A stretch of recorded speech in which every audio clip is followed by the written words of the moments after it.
It's the start of World Whale Week in Hawaii. So what's planned for the week and how can everyone get involved? Joining us now with more is Patty Miller, Education Outreach Coordinator of the Hawaiian Islands Humpback National Marine Sanctuary. Good morning, Patty. Thanks for joining us today.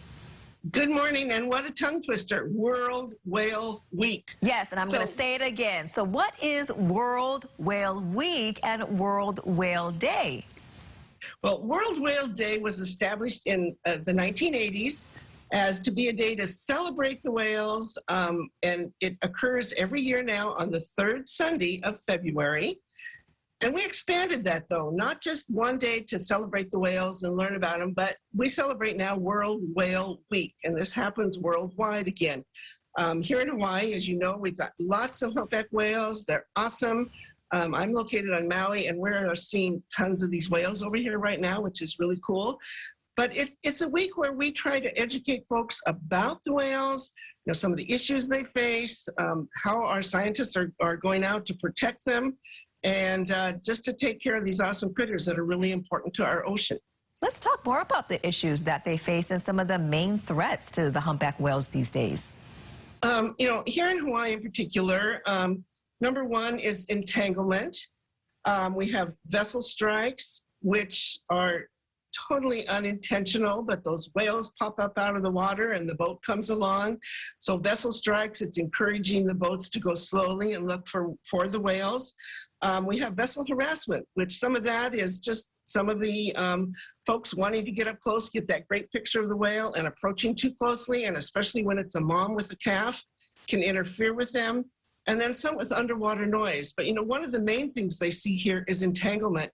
And this year has been really interesting. What they're entangled in is big ropes and lines, fishing lines. They're bringing these down from Alaska as they're swimming through on their migration down.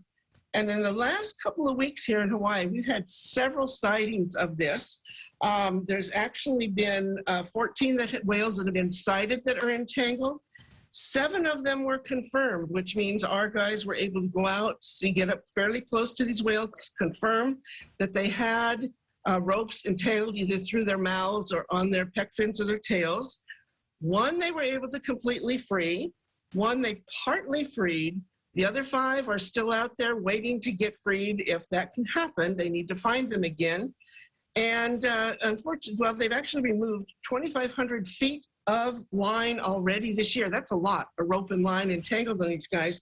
And this weekend, the team spent the weekend, all weekend out, following along a mom and a calf, and the mom was entangled, and they were not able, because of the weather, to get up close enough and get all that line removed from her. But what's really sad is that it's probably going to impact the calf also, because the mom's not going to be able to probably take care of the whale as we would hope. So, you know, here in Hawaii, entanglement is one of the main things, and it's one of the things that the Humpback Whale Sanctuary does. We have quite the team that goes out and has been trained. In fact, our guys train folks worldwide on how to disentangle the whales. It's not something that Joe Public should go do. It is very unfortunate that it happened. So what else do people know about getting involved? What can they do during this week and on World Whale Day? Yeah, well, this week we've established a lot of activities going on. In fact, today, the start of World Whale Week, at the Waikiki Aquarium over there on Oahu, they're having what is called Whale You Be My Valentine Day. I think is really cute. We are handing out, actually, they have some different activities going on. Sanctuary is handing out free whale posters and activity books for the kids, and an art project going on. That's today on Oahu. Next Sunday, over on Maui at the Maui Ocean Center, we will have teams of our volunteers who are well-trained, well-educated in the whales, along with staff, out on the outlook at the Maui Ocean Center, where you can see the whales out there in Ma'alaea Harbor, sharing information about them. Again, we're giving out free whale posters, kids' activity books, and we have a very clever, unique, fun whale selfie station where you can take your picture of it. But then all week long, if you go into our Facebook page, you are able to find a lot of information about the whales. We have videos. One is on how do you disentangle a whale, so you'll see how they go about actually doing this. Another one on how they tag a whale. So they put a tag on it, they can follow it. We have cool videos that are on there. There are links to pages of activities for teachers, parents, and kids, and a couple of contests, which is really kind of fun. One contest is to name the tail of the whale, and the tail is called the fluke. And you're looking here you're seeing the top side of the fluke, but on the underside of the tail, there are certain patterns to that tail.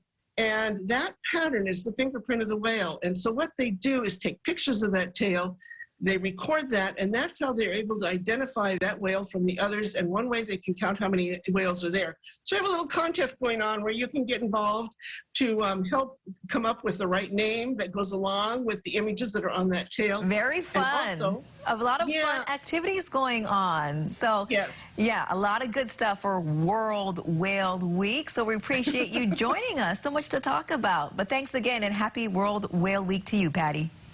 Thanks for sharing our stuff. Thank you.